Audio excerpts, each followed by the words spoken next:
आपको जमहूरियत के अलमदार कहते हैं, ठीक है। वो अभी जो मैं नाम ले रहा हूँ बाकायदा, वो बिस्मिल्लाहिर्रहमानिर्रहीम। तहरीक लब्बैक पाकिस्तान के अमीर हाफ़िज़ साद रिज़वी साहब के इंटरव्यू का छोटा सा हिस्सा वीडियो के शुरू में मैंने आप लोगों को दिखाया है। आज की इस वीडियो में हाफ़िज़ साद रिज़वी साहब का मुकम्मल जो वीडियो क्लिप जो मैंने आज की इस वीडियो में आप लोगों को दिखाना है वो भी दिखाऊंगा।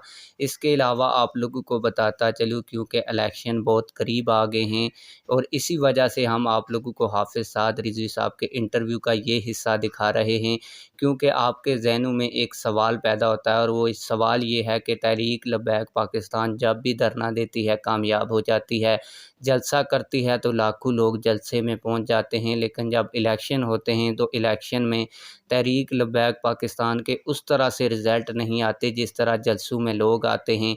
आखिर तहरीक लब्बैक पाकिस्तान के इलेक्शन हारने की वजह क्या है, आप लोगों को मैं वजह भी बताऊंगा और इस इंटरव्यू के दौरान आप लोगों को पता चल जाएगा कि कौन से लोग तहरीक लब्बैक पाकिस्तान को आगे नहीं आने देते।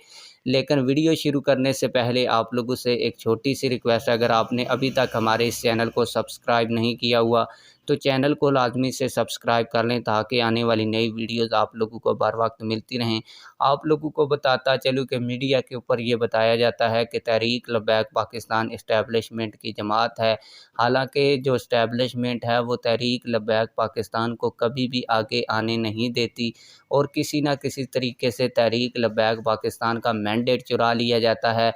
अभी जो हालिया बलूचिस्तान में बल्दियाती इलेक्शन हुए, इसमें भी तहरीक लब्बैक पाकिस्तान का जो मैंडेट था वो चुरा लिया गया। इसी हवाले से हाफ़िज़ साद रिज़वी साहब के इंटरव्यू का वीडियो क्लिप लेकर आया हूँ। आप लोग वीडियो क्लिप देखें, आप लोगों को खुद पता चल जाएगा कि तहरीक लब्बैक पाकिस्तान को बल्दियाती इलेक्शन किस तरह हरवाया गया। तो आइए हाफ़िज़ साद रिज़वी साहब का वो इंटरव्यू देखते हैं। आपको जमहूरियत के अलमदार कहते हैं, ठीक है। वो अभी जो मैं नाम ले रहा हूँ बाकायदा, वो बलूचिस्तान का एक सरदार है अख्तर मेंगल, अभी कौमी असम्बली में बैठा हुआ है। उसने हमारे बंदों को बल्दियाती इलेक्शन में बलूचिस्तान के अंदर अगवा करवाया है और उसके लोगों ने अगवा करवाया, उसकी पार्टी शामिल है उसके अंदर। ये अपने आप को जमहूरियत के अलमबरदार कहते हैं। और उधर सुने वो जो कहते हैं हम तीन पुस्त